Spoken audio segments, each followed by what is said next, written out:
I'll never forget this night. The pizza place I worked at was about to close, and I was getting ready to go home when the phone rang. I was working the counter alone that night, so I was taking calls. I picked up the phone. There was complete silence, so I hung up. About a minute later, the phone rings again, so I pick up again. Still silence. I was about to hang up again when I heard the very weak and cold voice of an old woman on the other end. She said she wanted a regular pie delivered. I remained polite on the phone, but on the inside I was screaming. I just wanted to get home and end my shift. I called out to my boss that somebody is requesting a delivery.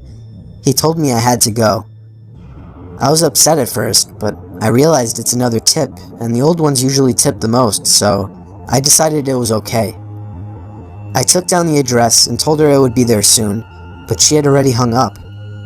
I thought that was rude, but I ignored it and yelled to the chef that I needed one regular. My boss told me to just go home after the delivery as the place would be closed. So a little before 10 o'clock, I got in my car and put the address into my GPS.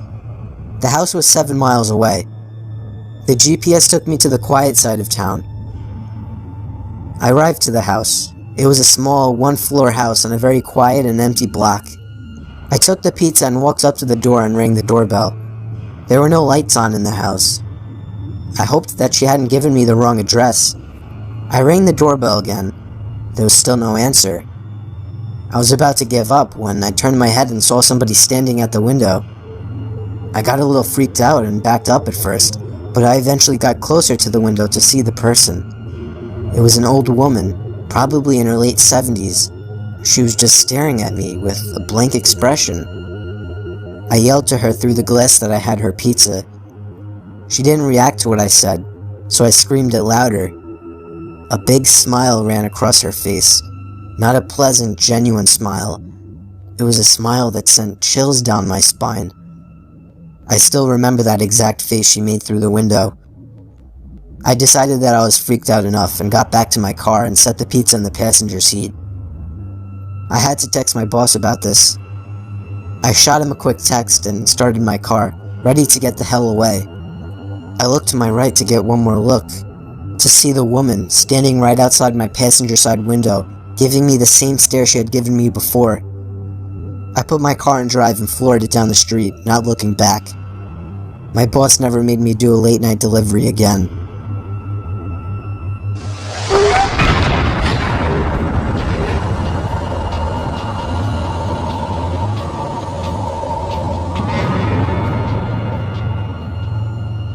This happened 4 years ago when I was still in high school.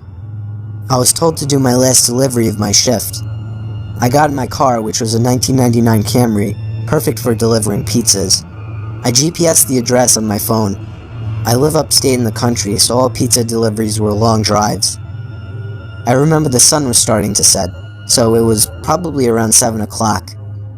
I'd say after a good 15 minutes of driving through the foresty dirt roads, my GPS said I had arrived.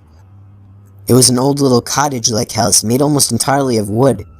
It was sitting all by itself in the middle of absolutely nothing but forest.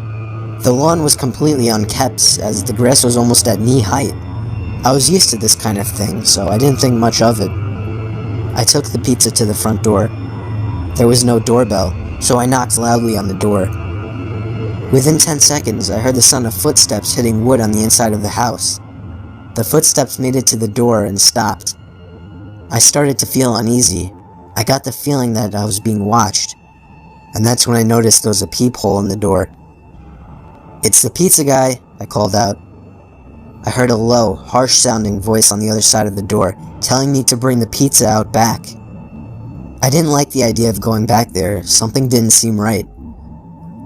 "Are you sure, sir?" I called out.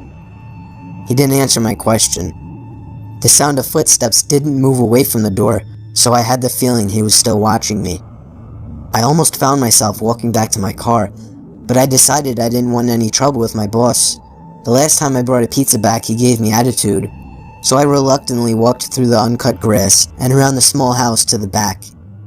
I remember there was a shed and a little patio back there. In the patio, there was a table with 4 chairs surrounding it. In one of the chairs, facing away from me, I saw the head of somebody sitting in the seat. I began walking over and said, "Excuse me," but the person didn't even move an inch. "Excuse me," I said again louder. Then from behind me, I heard, "Psst, over here." I turned around to see a man poking his head out from the corner of the house, looking at me with a crazed smile. "Come over here, I want to show you something." I freaked out, turned around and ran around the house in the opposite direction, back to my car, for some reason still holding the pizza. I got in my car, started it, and got away from there. On my way back to the pizzeria, I pulled over to the side of the road and called the police. Eventually, I was informed that there was no sign of anybody having been in that house for a long time. I quit my delivery job a few days after that. I have no idea what would have happened to me had I gone up to that man, but to this day, I still wish I had just turned my head to see who or what was sitting in that patio chair.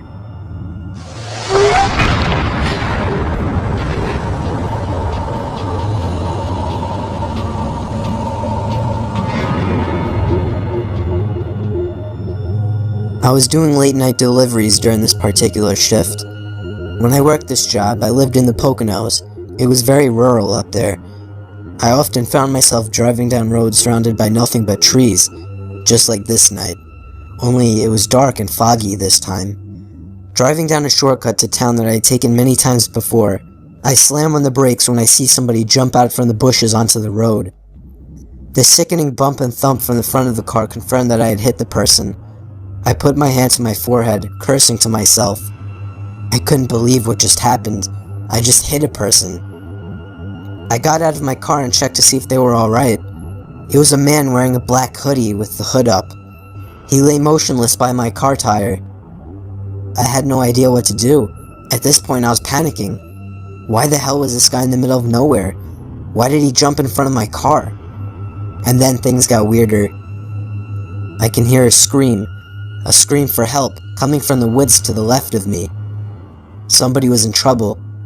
I looked at the man I hit with my car. He was still on the ground, motionless. I'd only be gone for a minute, I figured. For whatever stupid reason, I thought it was okay to leave the man behind, to go into the woods.